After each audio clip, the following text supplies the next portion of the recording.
Hi friends. तो कैसे हैं आप लोग। एक बार फिर स्वागत है आपका एसएससी माइंडसेट में। तो सॉरी, थोड़ा आजकल आवाज़ थोड़ी मेरी डाउन चल रही है एक दो दिन से, क्योंकि कोल्ड और फीवर हो रखा है। पर काम तो काम है और रिस्पॉन्सिबिलिटी निभानी पड़ेगी।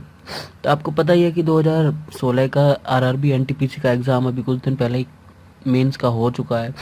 और कुछ बच्चों ने दिया भी होगा और कुछ का निकला होगा, कुछ का नहीं निकला होगा। तो उसी के बारे में बात करेंगे कि जो दे चुके हैं उनको उन्होंने कैसे पोस्ट भरी थी। क्योंकि कभी कभार क्या है, हम कट ऑफ तो क्लियर कर जाते हैं पर पोस्ट ऐसी भर जाते हैं जिस वजह से हम रह जाते हैं, हमारा नहीं हो पाता है।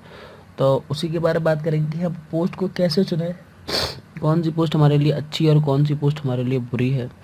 तो चलिए शुरू करते हैं। उससे पहले वही कहूँगा कि अगर किसी ने सब्सक्राइब नहीं करा है तो वो सब्सक्राइब कर सकता है। तो यार सब्सक्राइब कर ही दो, ठीक है। तो बात करें अगर टॉप 3 जो हमारी पोस्ट थी आरआरबी एनटीपीसी में नॉन टेक्निकल में, सबसे जो पहली है वो है सॉरी, सबसे पहले तो मैंने इसमें 3 चीज़ों का ध्यान रखा है कि सैलरी, रेस्पेक्ट और जो हमारा प्रमोशन का चांसेस है वो किस किस में ज़्यादा है। तो ये 3 चीज़ें रखी हैं, उन 3 चीज़ों के हिसाब से पोस्ट को लिखा है।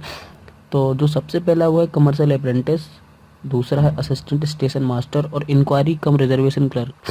तो ये 3 पोस्ट ऐसी हैं जिसमें सैलरी सबसे ज़्यादा है, ठीक है।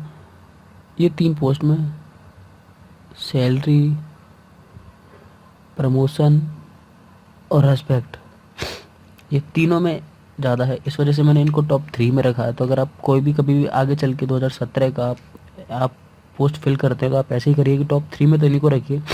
उसके बाद जो आपको 4th नंबर पर रखना है वो है सीनियर क्लर्क कम टाइपिस्ट।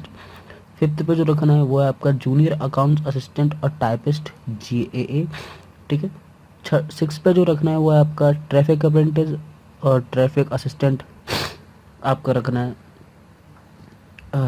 ठीक है। 7th पे 8th पे आपका रखना है सीनियर टाइम कीपर और 9th पे आपका रखना है गुड्स गार्ड। क्योंकि गुड्स गार्ड की आपको सैलरी पता है इन सबसे कम है, तो मैंने सैलरी वाइज उसको डिक्रीज़ में रख के गया हूँ, प्रमोशन वाइज भी। और जो रेस्पेक्ट है उसमें भी, मतलब जो सोसाइटी से जो रेस्पेक्ट मिलती है वो बहुत मायने रखती है। तो ये 9 पोस्ट थी तो मैंने इनको सही प्रेफरेंस में मैंने रखा है। तो अगर आप कभी भरते हैं तो आप मेरे हिसाब से आप इसी को भरिए। बाकी आपकी अलग फीमेल्स हैं या आपको अगर नहीं सूट कर रहा है तो आप अपना खुद का एक पोस्ट प्रेफरेंस बना सकते हैं। पर पोस्ट प्रेफरेंस बनाना बहुत ज़रूरी है क्योंकि कभी कभार हमारे नंबर बहुत वेरी कर जाते हैं पोस्ट प्रेफरेंस में, ठीक है। तो आई होप कि आपको वीडियो पसंद आया होगा। अगर वीडियो ये पसंद आया है तो प्लीज़ इसको लाइक करें और सब्सक्राइब करना ना भूलें। मैं सारी न्यूज़, गवर्नमेंट्स के एग्ज़ाम से सारे टॉपिक्स, स्टडी मटेरियल लाता रहूँगा। तब तक के लिए bye and thanks for watching.